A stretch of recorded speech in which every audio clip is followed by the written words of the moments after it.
পাইছেনে আপোনালোক আজি আচলতে বহুত দিনৰ মূৰত ছাতি লৈ ক'ৰবাত গ'লোঁ মানে আচলতে চাই পালোঁ মই বতৰটো মানে কি ৰাতিপুৱা ৰ'দ দিয়ে আৰু আকৌ অলপ দেৰিকৈ বৰষুণ দিয়া ষ্টাৰ্ট হৈ যায় একদম আৰম্ভ হৈ যায় অলপ সময় দিলে বাৰু তথাপিও ত' সেইকাৰণে আজি আচলতে কিবা এটা খাব মন গৈছিলে মই ভাবিলোঁ তো বনাওঁ লগতে আপোনালোকৰ লগত ৰেচিপিটো শ্বেয়াৰ কৰোঁ চ' সেইকাৰণে মই প্ৰয়োজনীয় বস্তুখিনি যিখিনি লাগে সেইটো আনিবৰ কাৰণে মই গ'লোঁ অলপ ওলাই তো ছাতি লৈ গ'লোঁ আৰু বৰষুণত তো এনে কিন্তু মই ৰ'দ দিলেও ছাতি তাতি লোৱাত নাই বৰষুণ অলপ দি থাকিলেও নোলাই লগা হ'লে ক'তো নাযাওঁৱেই মই সেইটো কাৰণে মই ছাতি একেবাৰে ল'ব ভাল নাপাওঁ কিন্তু আজি বহুত দিনৰ মূৰত ছাতিটো লৈ ক'ৰবাত গৈছোঁ বেয়াও লগা নাই ভালেই লাগিছে এনেকুৱা বতৰত অৱশ্যে এতিয়া কমিয়ে গ'ল আধা ৰাস্তা পোৱাৰ লগে লগে বৰষুণ কমিয়ে গ'ল একেবাৰে নাইকিয়া হৈ গ'ল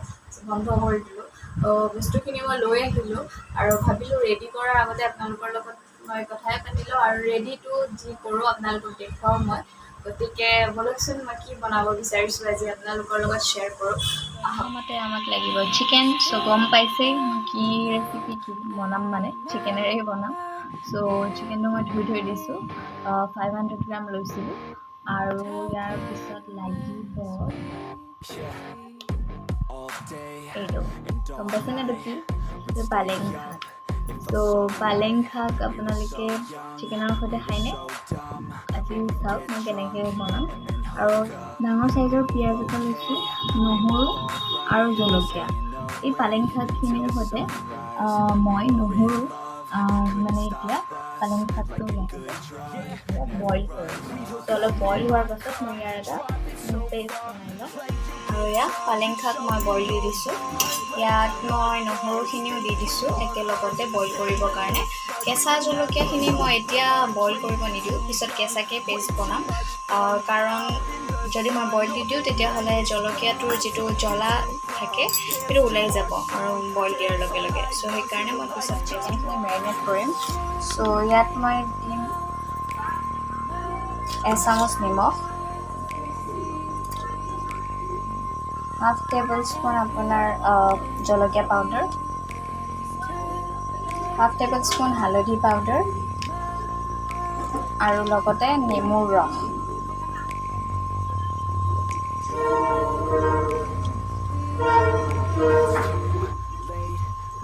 নেমুৰ ৰসখিনিৰ সৈতে এতিয়া মই এইটো ভালকৈ মিক্স কৰি হাফ এন আৱাৰৰ কাৰণে এইটো মেৰিনেট কৰি থৈ দিম মই এতিয়া তাৰ ফ্ৰিজত থৈ দিম তাৰপাছত মই এইখিনি ফ্ৰাই কৰিম পেনটো মই গৰম কৰি দিছোঁ আৰু ইয়াত মই এতিয়া তেল এড কৰি দিম মিঠাতেল আপোনালোকে ৰিফাইন তেলতো ফ্ৰাই কৰিব পাৰে গৰম হৈ গৈছে এতিয়া মই চিকেনখিনি এড কৰিম একেবাৰে কিন্তু চম্ভালি দেই ঢাকনিখন মই আগতে খবৰ এনেকৈ লৈ লৈছোঁ কাৰণ নেমুৰ ৰস দিলে বহুত চিটি দিয়ে সেইকাৰণে মই একেবাৰে কভাৰ কৰি থাকিম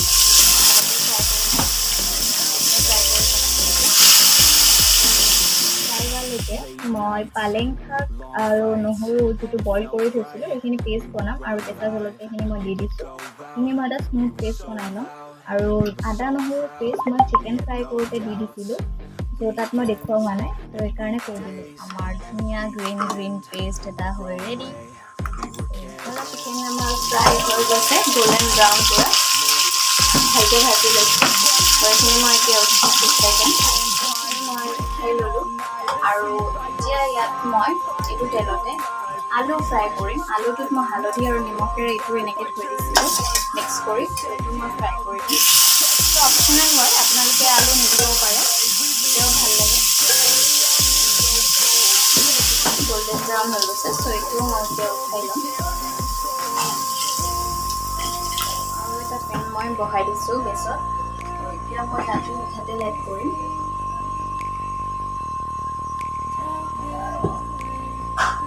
ডাঙৰ চামুচেৰে আপোনাৰ 2 চামুচ মই তেলটো গৰম হৈ আহিছে ইয়াত মই তেজপাত আৰু শুকান জলকীয়া এড কৰিছোঁ আৰু কেইটামান জিৰা এড কৰি দিছোঁ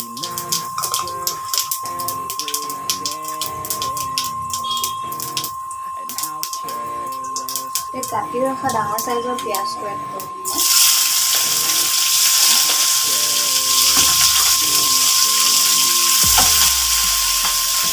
আৰু এতিয়া প্ৰায় 2 মিনিটমান মই ইয়াক ফ্ৰাই কৰিম। আমাৰ ফ্ৰাই হৈ গৈছে, গোল্ডেন ব্ৰাউন হৈ গৈছে। মই ভাবিলোঁ ইয়াত এটা বিলাহীও এড কৰি দিওঁ, যাতে টেঙা টেঙা হ'লে মানে অলপ খাবলৈ ভাল লাগিব। চ' এটা মই বিলাহী কাটি দিলোঁ মিডিয়াম চাইজৰ, চ' এড কৰি দিলোঁ। আৰু বিলাহী এড কৰাৰ লগে লগে মই ইয়াত নিমখ এড কৰি দিম। তেতিয়াহে মানে নিমখটো দিলে বিলাহীটো সিজি যায়। ত' ইয়াত মই যিহেতু চিকেন ফ্ৰাই কৰোঁতেও নিমখ দিছিলোঁ, সেইটো কাৰণে মই ইয়াত 1.5 টেবুলস্পুন নিমখ এড কৰিম। আপোনালোকে সোৱাদ অনুসৰি ব্যৱহাৰ কৰিব।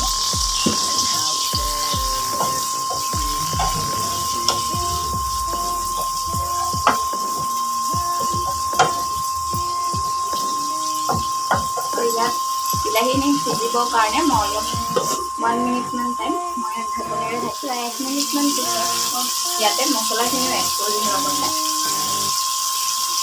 হালধি মই এচামুচ দিছোঁ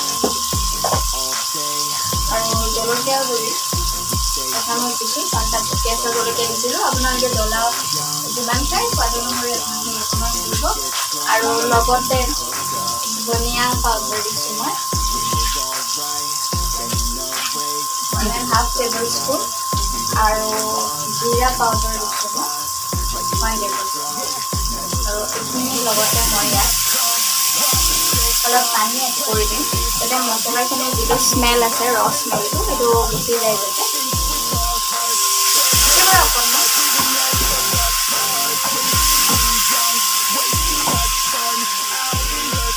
আৰু এইটো কালাৰটো চেঞ্জ হোৱালৈকে আৰু মছলাখিনি যাতে একেবাৰে ভালকৈ হৈছে মিক্স হৈ যায়, তাৰ কাৰণে মই এইটো এতিয়া 3 মিনিটমান পানীখিনি শুকোৱালৈকে মই ঢাকনিৰে ঢাকি থৈ দিম। মছলাখিনি ধুনীয়া কালাৰ আহি গৈছে আৰু যিখিনি মছলা আছিল মানে গোটেইখিনি ফ্ৰাই হৈ গৈছে। আৰু এতিয়া মই ইয়াত এড কৰিম যিখিনি মই পালেং শাক পেষ্ট বনাই থৈছিলোঁ, গ্ৰীণ পেষ্টটো সেইটো মই এড কৰি দিম।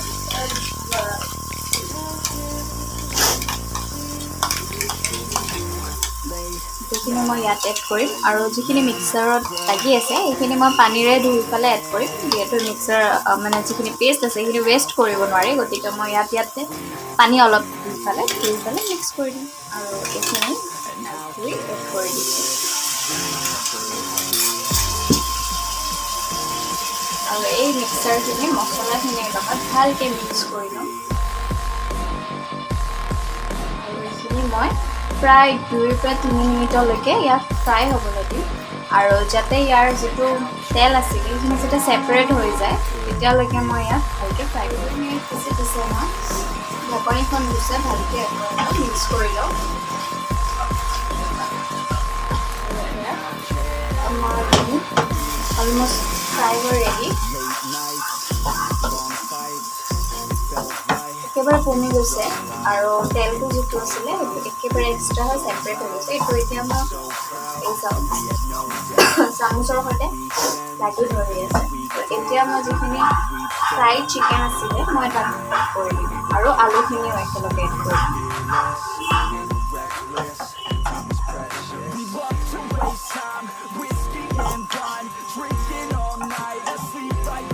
মই ভালকৈ মিক্স কৰি লৈছোঁ আৰু অলপ দেৰি মই 2-3 মিনিটলৈকে ফ্ৰাই কৰি ল'লোঁ একেবাৰে ল' ফ্লেমত, কাৰণ ইয়াত একেবাৰে এক্সেছ পানীও নাই একো নাই এতিয়া।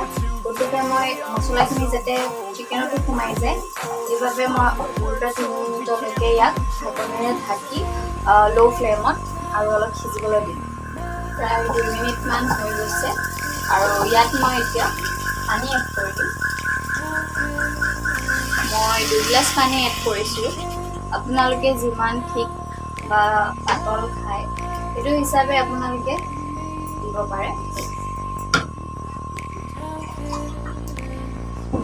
মই অলপ কাৰী টাইপতে বনাম, সেইকাৰণে মই 2 গিলাচ পানী এড কৰিছোঁ।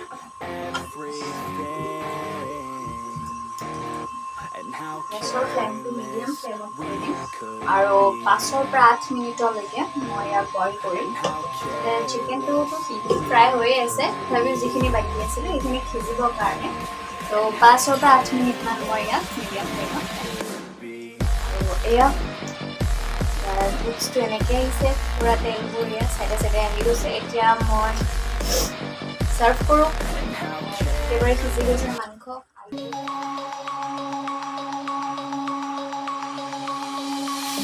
Denim jeans, broken dreams in my pocket. Golden thing round my neck like a locket. Carve your name in my mind, 'cause you caught it. You caught it. You're golden, golden. Honestly, you know it. Me under the street light at the so I could show you. You're golden, golden. ৰেচিপিটো কেনেকুৱা লাগিছে বাৰু আপোনালোকৰ? আপোনালোকে এই same ৰেচিপিটো যেনেকুৱা মই চিকেনত বনাইছোঁ আপোনালোকে এইটো মাছৰ লগত বনাব পাৰে। সেই সোৱাদ হয় মাছ ফ্ৰাই কৰি, বাকী যেনেকুৱা প্ৰচেছ আছিলে ছেইম টু ছেইম সেইটো প্ৰচেছেৰে আপোনালোকে বনাব পাৰে আৰু সেইটোও ছেইম খাবলৈ বহুত সোৱাদ হয়। চ' আপোনালোকে ট্ৰাই কৰিব ঘৰত। আৰু আজি মই ভিডিঅ'টো বেছি দীঘলীয়া নকৰোঁ আৰু বৰষুণো এতিয়ালৈকে কমাই নাই, হয় ন, বহুত দেৰি হৈ গৈছে, 3টা বাজে। চ' মই ভিডিঅ'টো আজি বেছি দীঘলীয়া নকৰোঁ, এইখিনিতে মই অন্ত কৰিলোঁ। ত'